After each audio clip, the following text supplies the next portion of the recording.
Olá pessoal, no vídeo de hoje a gente vai resolver a questão 107 do caderno amarelo do Enem 2019. Outra questão que também foi bastante polêmica, então vamos pro vídeo. A questão 107 diz o seguinte: em qualquer obra de construção civil é fundamental a utilização de equipamentos de proteção individual, tal como capacetes. Por exemplo, a queda livre de um tijolo de massa 2,5 kg de uma altura de 5 metros, então vamos anotar isso, cujo impacto contra um capacete pode durar até meio segundo, resulta em uma força impulsiva média maior do que o peso do tijolo. Suponha que a aceleração gravitacional seja de 10 metros por segundo ao quadrado e que o efeito da resistência do ar seja desprezível. A força impulsiva média gerada por esse impacto equivale ao peso de quantos tijolos iguais? Certo, para resolver essa questão a gente vai ter que usar as fórmulas de impulso.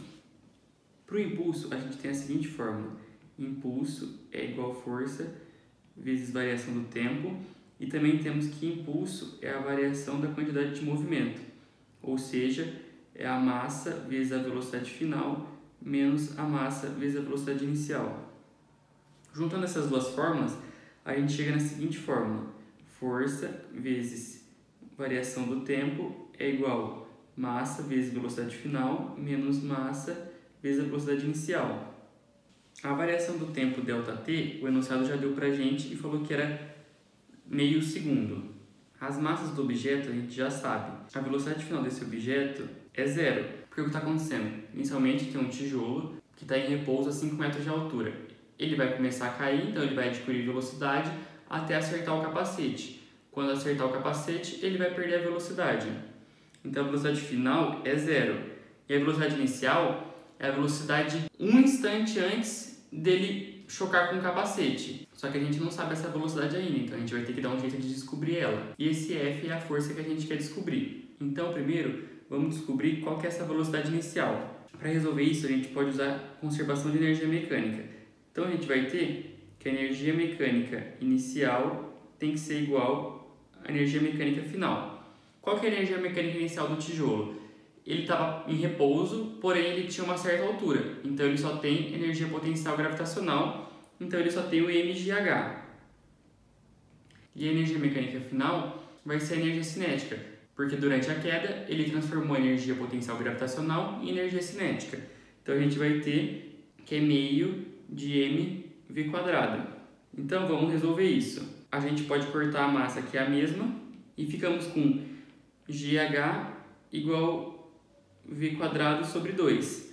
Passando esse 2 para lá, a gente tem que 2gh é igual a v².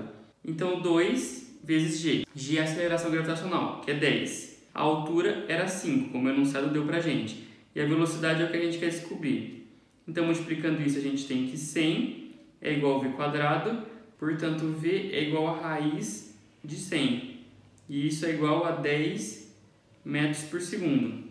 Então vamos voltar agora para a nossa relação de impulso e a gente vai ter o seguinte, que a força vezes a variação do tempo, que a gente já sabe que é meio segundo, vai ser igual a 0 menos a massa, que é 2,5, vezes a velocidade inicial, que é o que a gente acabou de descobrir, que é 10. Então a gente vai chegar que a força é igual a menos 25 dividido por meio. Dividir por meio é a mesma coisa que multiplicar por 2, então a força é menos 50 newtons. Agora, para descobrir a relação entre essa força e o peso de um tijolo, a gente tem que primeiro descobrir qual que é o peso de um tijolo. Então, para isso, a gente usa peso é igual a mg. Então, o peso do tijolo vai ser a massa vezes a gravidade, isso vai nos dar 25 newtons. Agora, basta a gente fazer uma relação entre a força e o peso, que vai ser 50 newtons. Aqui a gente não precisa usar o sinal de menos, porque ele só indica o sentido da força, mas como a gente só quer saber a relação entre uma força e outra, então não vai fazer diferença pra gente. E o peso é 25 newtons. Então, a partir dessa relação, a gente vai chegar que a força é 2 vezes o peso, ou seja, a alternativa A é a resposta certa. A força impulsiva média, que seria de 50 newtons, é 2 vezes a força-peso, que seria de 25 newtons. Certo. Mas antes de você fechar o vídeo, vamos entender qual que é o problema dessa questão. Ele pediu a força impulsiva média. Na verdade, o que a gente está descobrindo é a força resultante. A força impulsiva média que a gente deveria considerar seria equivalente à normal. Então a gente teria que usar que a força resultante, que é esse 50 que a gente descobriu, é igual a normal menos o peso. E isso ficaria igual a 50, que é igual a normal, menos o peso do tijolo, que é 25. E a normal, então, seria de 75 newtons. E essa normal, que seria a força impulsiva média, seria, então, 3 vezes o peso, que é de 25 newtons. Porém, como a gente não tem nenhuma alternativa com o valor 3, então a gente é obrigado a supor que, na verdade, a força resultante é essa tal de força impulsiva média. O que, rigorosamente falando, estaria errado. Mas, como a gente não tem alternativa e o gabarito oficial do Enem diz pra gente que o resultado é 2, fica claro que o Enem considerou que essa força de 50 newtons, que é a força resultante, ela seria a força impulsiva média. Espero que tenham gostado desse vídeo. Qualquer dúvida, deixe aí nos comentários e obrigado por assistir.